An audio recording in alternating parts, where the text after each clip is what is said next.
How you feeling? Awesome. Today was a great day. You know, I usually wake up at 4 a.m., but today was a sleep-in day, so I woke up at like 6. Nice. And that was sleeping in for me. I would love for you to tell my wife that, because I get up at 4:30 and really? I sleep at 6. I'm like, we slept in. She's like, I don't think we slept in. Sleep down. Who's we in that is the question.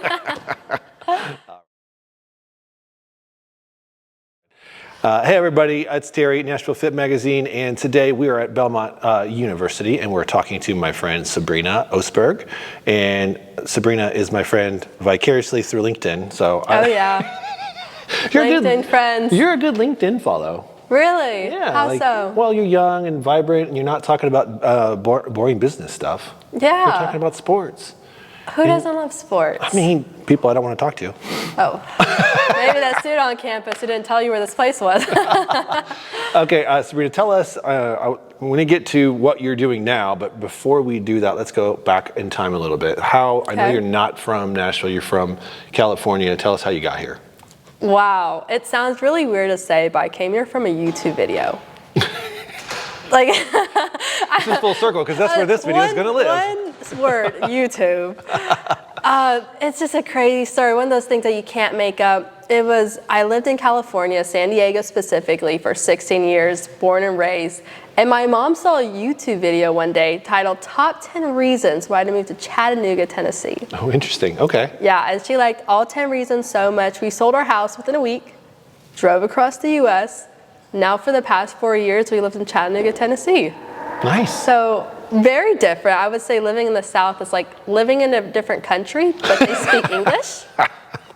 So it's been quite an adjustment. I remember the first 3 months living in Chattanooga, I couldn't understand a word anyone was saying. They just had this very specific Southern drawl that all the words were elongated. And where I moved in Chattanooga was very hick. So there were a lot more country out there. Sure. And so it was an adjustment, but a great move. Yeah, I love Chattanooga, and I haven't seen that video, but I probably shouldn't watch it because I'd end up down there It's too. all good. It's like one of those iMovie videos. It wasn't a well put together video, but it was just enough for my mom. It worked, apparently. It worked, yeah. What are some of your favorite things about Chattanooga before we move on? Oh, we don't remember any of the 10 reasons, but it's been so good for my family. Honestly, I love how it's a little bit of every part of Tennessee. There's 4 parts of Tennessee. You have Memphis, Knoxville, Nashville, and Chattanooga. Chattanooga is all the areas combined. Okay. So it's nature, it's city, but there's parts away from the city where it's more nature, there's sports, there's a little bit of everything there. Yeah, that's true. I love it there. It's a little slower paced than Nashville. Yeah. Feels a little smaller. Plus, you could be downtown and then you can drive up and be at the top of Lookout Mountain within 15 minutes. For sure. It's so beautiful. Okay, cool. So you went to Chattanooga. What happened after that? How did we get here? Now I'm in Nashville. So obviously there's a little gap in time between there. So when I moved, it was we're going into 2021. So it's still a little bit after the pandemic, everyone's at home. And so I started going to high school. I transferred halfway through my junior year of high school. And I remember I just wanted to make friends. I was into the spring season. I'm like, what's a sport I can do that I can make friends in? Track and field. Okay, tracks, everyone makes the track team. I should be able to make friends pretty easily. And at the time, going into Chattanooga, we actually picked our house based off which CrossFit gym I wanted to go to because I was deeply obsessed with CrossFit. So my mom was like, okay, we weren't going to move for another couple of years till you finish high school. You haven't finished high school yet, so what gym do you want to go to? Because I'm waking up at 4 a.m. to go to the gym. She didn't want me driving an hour away to go to the gym, so we wanted somewhere close. So I was doing CrossFit at the time. I was also doing Olympic weightlifting, and I decided to add on track and field to my plate because, again, we need some friends. So I joined the track team. First day of practice, I go up to my coach. I said, I'm going to be the best 1 miler you ever had. And he laughed at me. I'm like, Coach, what's so funny? What I didn't mention at the time was I used to do the 1 mile. I was a long distance runner before I did CrossFit.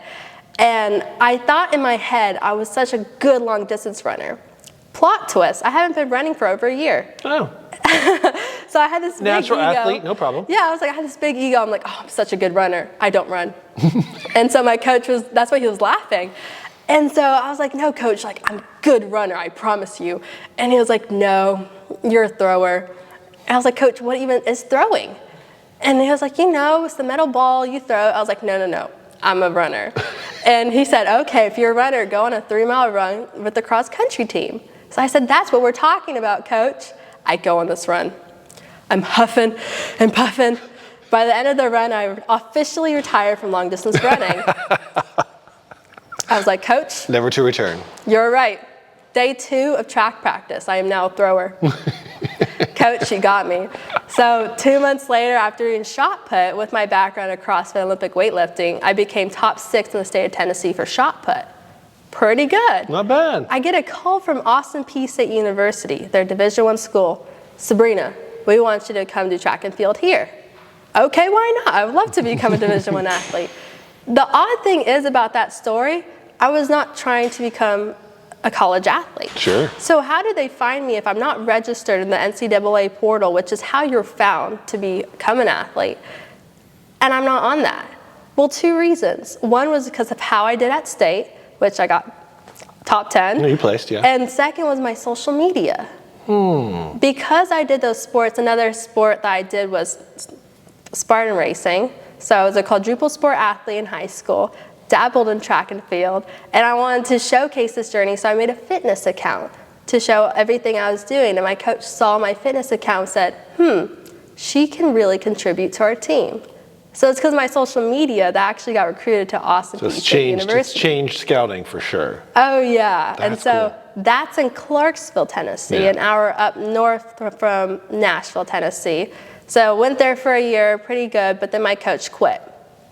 And which is crazy, because I remember thinking, I was like, God, this is where you want me to stay, give me a sign. Get a call 2 hours later from my head coach. My coach quits. I'm like, okay, if that's not a sign, I don't know what is. And so then I just pack up my car and leave. I go home. I'm like, I don't know what I'm going to do next. And when you're an NCAA athlete, there's certain periods when you can enter the transfer portal and look for a new school. I had 2 weeks left in the transfer portal, which is not a lot of time. No. So I had 2 weeks to find a new school, or I go back to the school where I have no coach and they're not hiring a new one. No way. Yeah. So Belmont said, hey, we want you to come here. I said, thank goodness, because I don't know where else I'm going to go. I'm applying to Duke, Kennesaw, Tennessee, and then Belmont was like, hey, we want you. Nice. And so I got a scholarship here, and that's how I ended up in Nashville, Tennessee for the past 2 years. Nice work. And you're still doing the same sport? Yes, but a little different. Now I'm specifically a hammer thrower. Oh. Are you familiar with hammer throw? I have never even heard of a hammer throw. Oh, you're going to love it. So do you know what shot put is? Yeah. So shot put, the 8-pound metal ball. Imagine that, but with a long wire attached to it, and you spin in circles and you throw like, wah-bah! So like Thor.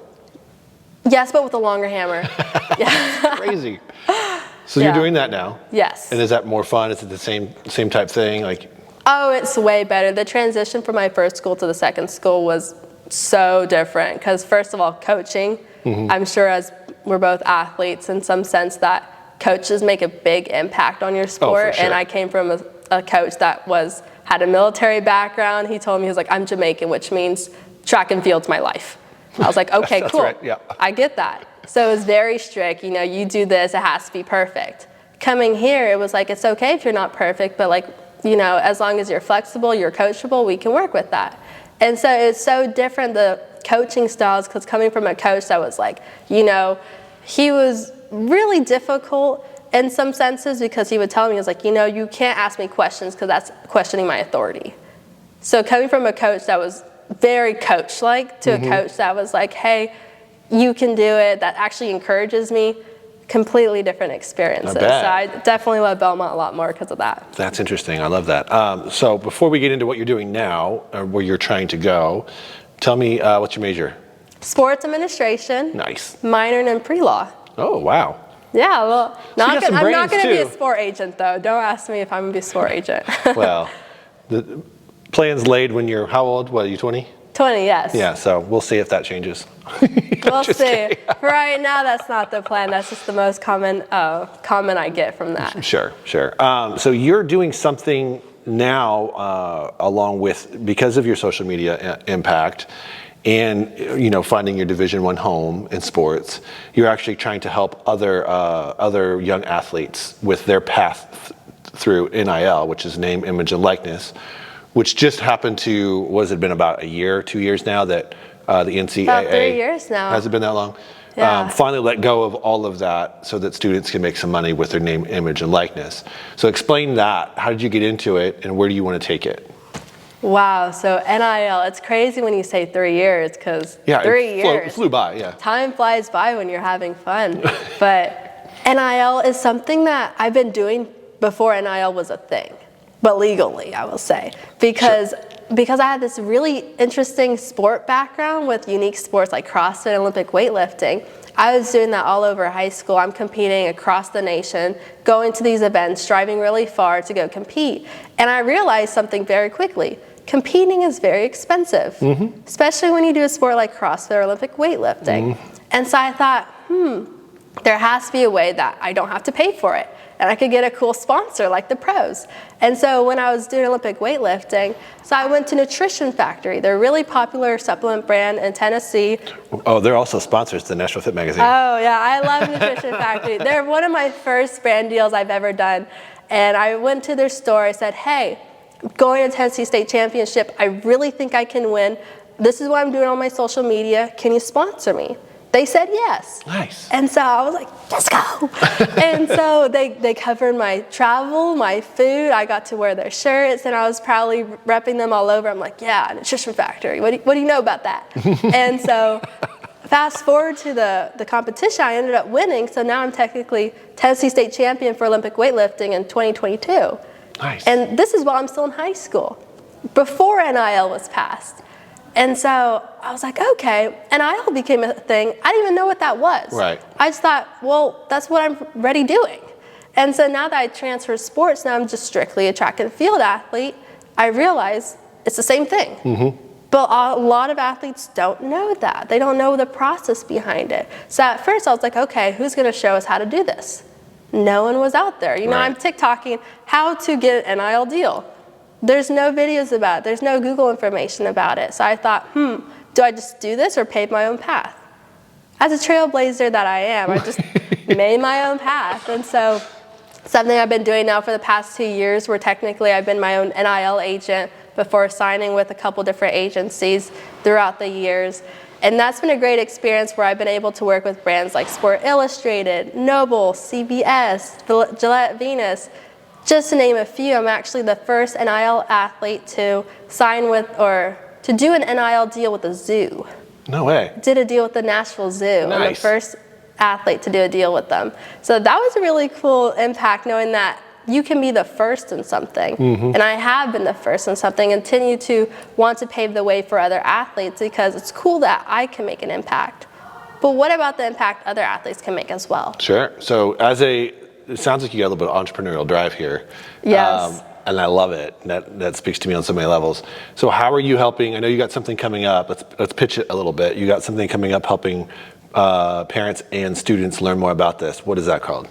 Yeah, so I own my own company called NIL Roadmap. We help high school student athletes and their families with social media strategy and personal branding guidance to help them monetize their personal brands. To really help our brand, because we're still a startup, we're having this lightning strike event here in Belmont, so March 8th, mark your calendars, next year in 2025, where we want to bring in a whole bunch of families and their athletes, specifically in high school, to teach them about NIL, because there's no events like this anywhere in the nation. No one's teaching the high schoolers how to prepare for this, how to do this now. High schoolers can also monetize from their personal brand, but no one's telling them how. Right. And that leaves room for a lot of sharks in the market. But I'm making sure, hey, this is how you take advantage of it. This is how you monetize. This is how you prepare a name for yourself beyond just sports. So if you don't end up going to college, you can still do a lot with your personal brand, because I believe your personal brand is more than just sports. Sure. You can use it in a lot of different aspects. This is brilliant, by Thank the way. you. And I want to be there. So yes, you will. We'll save a seat for you. Yeah, that sounds amazing. So, you know, as we're wrapping up here, why don't you just share with the viewers here, and maybe the parents that are watching or kids that are watching, maybe encourage them in the next steps, what they can do right now to be ready for something like this, to maybe even enjoy or come and be a participant in the NIL Roadmap workshop. So just speak to the students right now. Yeah. Something to come to the event? Yeah, like where do they start? Like maybe they're out there and they know they've actually there's some talent there. Where do they go with that? Like, do they need to have an Instagram account? Like, where did you start? Yeah, I would say ask. I love to tell people this because if you don't know where to start, the best thing you can do is find a mentor.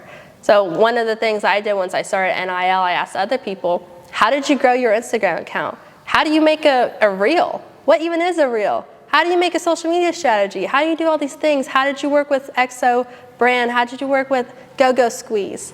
Asking people just gives you that foundation to ask more than just one question. Love that. That's great. I'm always a proponent for coaching and mentorship, as she knows, because she follows my LinkedIn page, right? Yes. Good job. Comment on them, follow, connect, all that on the LinkedIn. I'm very obsessed with it. So let's, I know you came to the Music City Fit Expo. We'd love to have you there again, obviously. Yes. I hope to see you compete there. And this time I will wear a bright red hat so you can find me. Because I know you had a hard time last year. I did have a hard time. I ran into 5 different people whose name I thought was Terry, or not Terry. I'm a little bummed that no one steered you in the right direction. But well, I found who I needed to find, though. Okay. That wasn't me. Yes. I will say, though, a quick little plug for them. The National Fitness Expo was honestly such a great event. I found 2 different things that changed my life. I know I was actually looking for housing, and Connect apartments were there. And I had this little thing where now I'm looking for a new apartment house. I'm like, well, Connect was at the event. Yeah. Talked to them. Now I actually live there. Nice. So that was incredible. Then I met some people from Major Family Chiropractic. And I was like, no, I don't need a chiropractor. Met them, talked to them. Now I've been going there for the past 6 months since the expo. I love that. So great plug right there where you'll never know the people that you'll meet that can change your life. And they definitely have. That's 100% true, especially for an athlete. Like, I'm glad you're doing that. But all right, tell everybody where they can find you on social media, or if you have a website, or where they can find out more information about this NIL roadmap. Yeah, so find me on Instagram at Sabrina10_fit. I post all my information and updates on there. Also look for me on LinkedIn, Sabrina Oostburg. I'll be posting more updates about the event coming up on March 8th, 2025 for the NIL Roadmap event. Perfect. Sabrina, I appreciate you making time for me today. I hope you're not late for a class or anything. But no, we're all good. We're all good. All right. It's been a lot of fun. Thank you. Nice to actually meet you in person. So I look forward to doing Now that we know which Terry it is. Yes. Look forward to doing more things with you in the future. So likewise. All right, guys. We thank you for joining us on this interview. Catch us on the next one, and be sure to like and subscribe to our YouTube channel. And we'll see you next time.